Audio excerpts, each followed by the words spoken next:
আসসালামু আলাইকুম প্রিয় মালয়েশিয়ান প্রবাসী বাংলাদেশি ভাইরা, আপনারা সবাই কেমন আছেন? আশা করি সকলেই ভালো আছেন এবং নিরাপদে আছেন।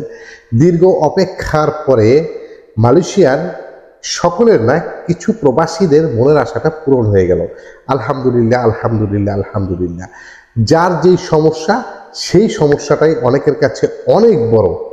শত জল্পনা কল্পনার পরে ফাইনালি মালয়েশিয়ার কিছু প্রবাসীদের মনের আশাটা পূরণ হয়ে গেল।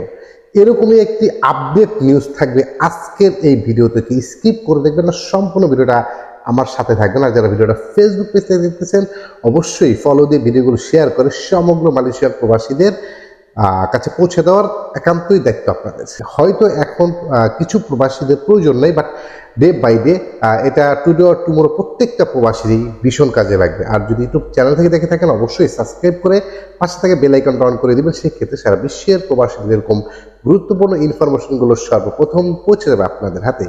তো কি এরকম ইনফরমেশন যেটা আজকে সকল প্রবাসীদের জন্য মোস্ট ইম্পর্টেন্ট, আমি শুরুতেই আমার ভিডিওর স্ক্রিনে একটি স্ক্রিনশট দিয়ে দিচ্ছি। এরকম কিছু কি ভাই, ই পাসপোর্ট, ভিসা, অনেকে বলতেছেন ভিসা পাবো না। ভিসার থেকে বেশি জরুরি হচ্ছে ই পাসপোর্ট। আমরা দেখেছি 2023-এ ই পাসপোর্ট না থাকার কারণে হাজার হাজার প্রবাসী বৈধ হতে পারেনি। টুডে অর টুমোরো মালয়েশিয়াতে অবশ্যই পুনরায় আবার বৈধতা দিতে পারে, বাট ই পাসপোর্ট দিয়ে দিলে কোনো সমস্যা বা কোনো জটিলতা থাকবে না।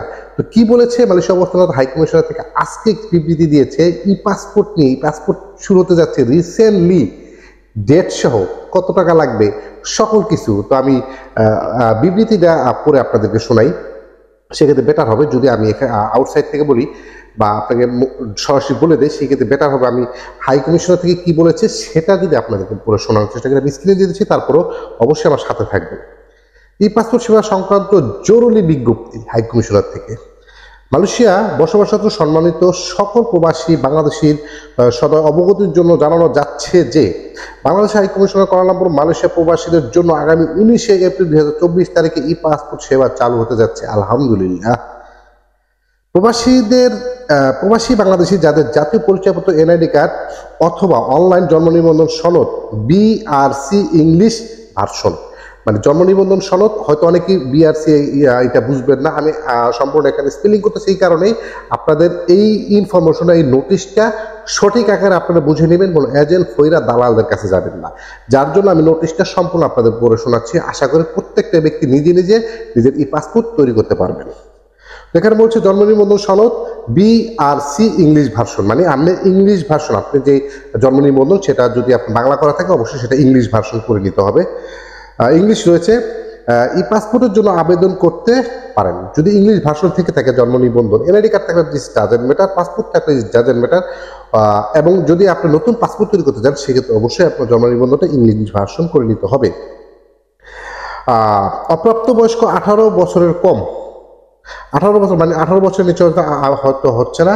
আবেদনকারী কিংবা যাদের জাতীয় পরিচয়পত্র এনআইডি কার্ড নাই তাদের পিতা মাতার জাতীয় পরিচয়পত্র এনআইডি কার্ড এর কপি, পিতা মাতার জাতীয় পরিচয়পত্র এনআইডি কার্ড এর অনলাইন ভেরিফাইড কপি দাখিল করতে হবে।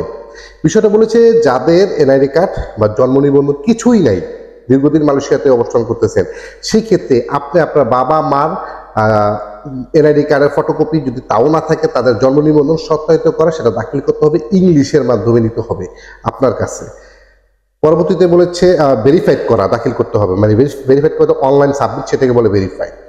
ই পাসপোর্ট আবেদনের দাখিলের জন্য আবেদনকারীকে সুরক্ষা সেবা বিভাগ, স্বরাষ্ট্র মন্ত্রণালয় এবং পররাষ্ট্র মন্ত্রণালয় কর্তৃক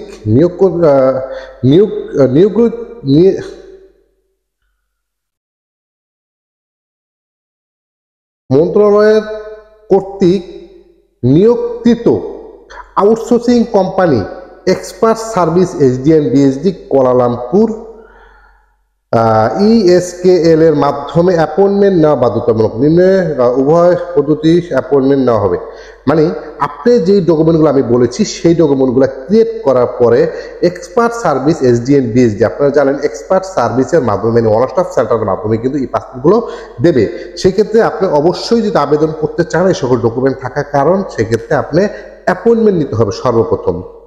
পদ্ধতি নাম্বার 1, ওয়েবসাইটের লিঙ্ক আমি ভিডিও ডিসক্রিপশন দিয়ে দেবো অথবা আমার হোয়াটসঅ্যাপ গ্রুপ থেকেও নিয়ে নিতে পারেন। পদ্ধতি 2, কল সেন্টারে আমি নাম্বার দিয়ে দিচ্ছি, সেখান থেকে আপনারা সরাসরি হোয়াটসঅ্যাপ সেন্টার মানে আপনার যেটা এক্সপার্ট সার্ভিস থেকে ফোন করে তথ্যগুলো কালেকশন করতে পারবেন।